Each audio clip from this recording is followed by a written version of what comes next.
নমস্কার। মঙ্গলময়ী মা শীতলা সান বাংলায় 11ই মাস থেকে সন্ধ্যে 6:30টায় দেখতে ভুলবেন না। তবে একটা কথা আপনাদের মনে হতে পারে, এত দেবদেবী থাকতে মা শীতলা কেন? আমরা সকল দেবদেবীকে নিয়েই কাজ করব, আমরা সকল দেবদেবীকে নিয়েই আমরা আমাদের পড়াশোনা করছি।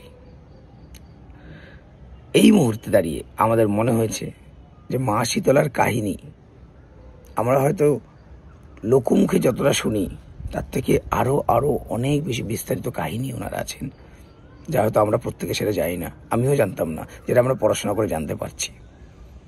তাই মা শীতলার কাহিনী আপনাদের সামনে তুলে ধরা খুব দরকার।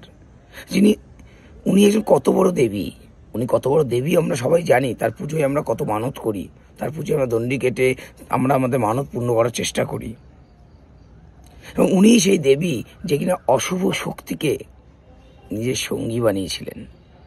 আর কিভাবে, সেটা আপনারা না দেখলে বুঝতে পারবেন না। একজন দেবীর লড়াই, সেটা আপনারা না দেখলে বুঝতে পারবেন না। তাই বলছি, 11ই মার্চ থেকে সন্ধ্যে 6:30টায় মঙ্গলময়ী মা শীতলা আপনাদের দেখতেই হবে। আর আমাকে কমেন্ট করে জানাবেন আপনাদের কেমন লাগছে। মনে থাকে যেন। Thank you.